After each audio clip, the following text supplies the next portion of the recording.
हरे कृष्ण। आप सभी का स्वागत है भक्ति वेदांत चैनल पे। और चैनल पे चर्चा का विषय है कर्म और भाग्य।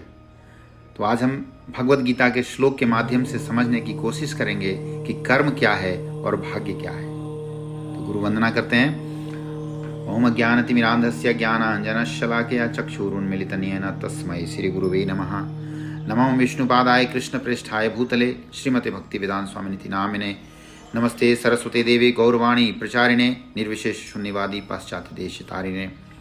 वाञ्छाकल्पतरुभ्यश्च कृपा सिन्धुभ्यः च पतितानां पावनेभ्यो वैष्णवेभ्यो नमो नमः। हरे कृष्ण।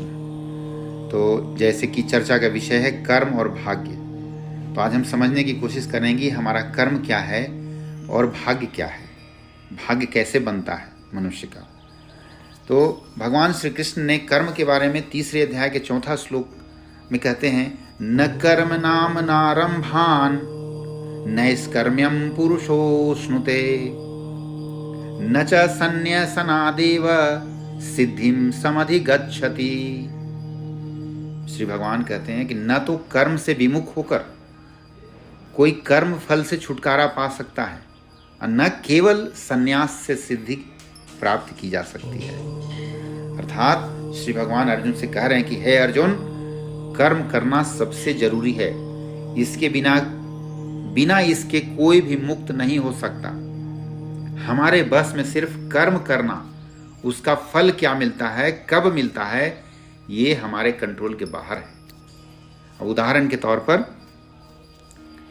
एक किसान पूरी मेहनत से खेती करता है, अच्छी बीज बोता है, अच्छे से खाद डालता है, सब कुछ करता है, ये उसका कर्म है। लेकिन इसका फल क्या मिलेगा, फसल कैसी होगी, ये सब उसके हाथ में नहीं है।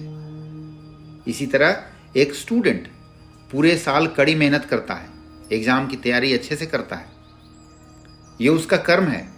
लेकिन फल क्या मिलेगा, ये उसके हाथों में नहीं है। जैसे किसान सब कुछ अच्छे से करता है, लेकिन फसल कैसा होगा, ये सब मौसम और बारिश आदि पर डिपेंड करता है। हो सकता है कि सब कुछ अच्छा करने के बाद भी फसल में कीड़े लग जाए, बारिश ना हो तो सब बर्बाद हो जाता है। लेकिन किसान अपना कर्म करना नहीं छोड़ता। उसी तरह स्टूडेंट जब एग्जाम की पूरी लगन से तैयारी करता है, ये उसका कर्म है। लेकिन यह भी हो सकता है कि एग्जाम के टाइम पर बीमार हो जाए या कोई एग्जाम देने जाने वक्त रास्ते में एक्सीडेंट हो जाए,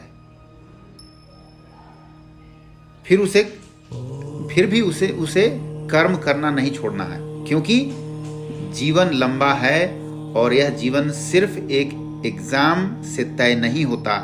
इसलिए स्टूडेंट को भी अपना कर्म करते रहना चाहिए। क्योंकि कर्म न करना भी एक कर्म है और ये सब काउंट होता रहता है। क्योंकि आत्मा कभी खाली नहीं बैठता। शायद यह शरीर खाली बैठा हो, लेकिन आत्मा हमेशा कर्म करते रहता है। इसलिए भगवान भी कहते हैं 3 अध्याय के 8वां श्लोक में भगवान कहते हैं, नियतं कुरु कर्मत्वं कर्म ज्यायो ह्य कर्मणः शरीर यात्रापि च ते न प्रसिद्धेद कर्मणः। अर्थात अपना नियत कर्म करो, क्योंकि कर्म न करने की अपेक्षा कर्म करना श्रेष्ठ है। कर्म के बिना तो शरीर निर्वाह भी नहीं हो सकता। कर्म के बिना ये शरीर निर्वाह भी नहीं हो सकता। क्योंकि श्री भगवान स्वयं कह रहे हैं 3 अध्याय के 22वां श्लोक, वो कह रहे हैं कि तीनों लोकों में मेरे लिए कोई ऐसा कर्म नियत नहीं है। न मुझे किसी वस्तु का अभाव है और न आवश्यकता है, तो भी मैं नियत कर्म करने में तत्पर रहता हूं। क्योंकि अगर ऐसा ना करूं तो समाज और ये जो यूनिवर्स है भटक जाएगा। इसलिए भगवान को कर्म कह रहे हैं कि मैं कर्म करता हूं और हमारे हाथ में इसीलिए सिर्फ काम करना, कर्म करना है। उसका फल कब और कैसे मिलेगा ये हम तय नहीं कर सकते।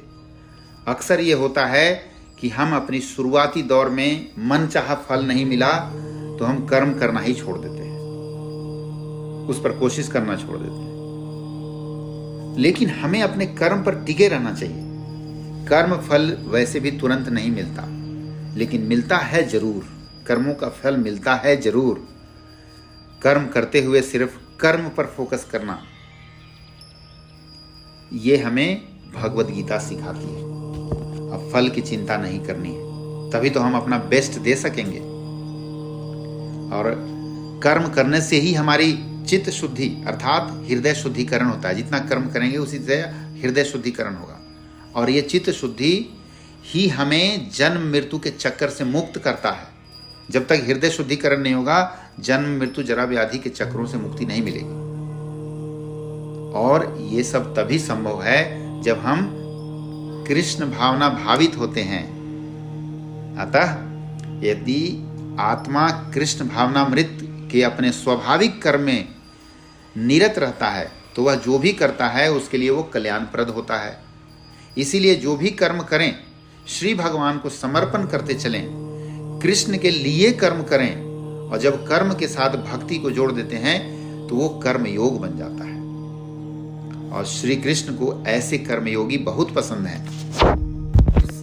और संन्यास से सिद्धि भी प्राप्त नहीं की जा सकती। ऐसा है कि अगर हम अपना कर्म को छोड़कर संन्यास ग्रहण करें तो वो सफल नहीं हो सकता। मनुष्य के हृदय को विमल करने के लिए जिन कर्मों का विधान किया गया है उनके द्वारा शुद्ध हुआ मनुष्य ही संन्यास ग्रहण कर सकता है। हृदय शुद्धि के बिना संन्यास में सफलता नहीं मिलती। इसलिए भगवद गीता हमें यह सिखाती है कि हम कर्मयोगी कैसे बने, और कर्म करने से ही हम भक्ति मार्ग में आगे बढ़ते जाते हैं। इसलिए अपना नियत कर्म करते रहना है, फल की चिंता नहीं करनी है।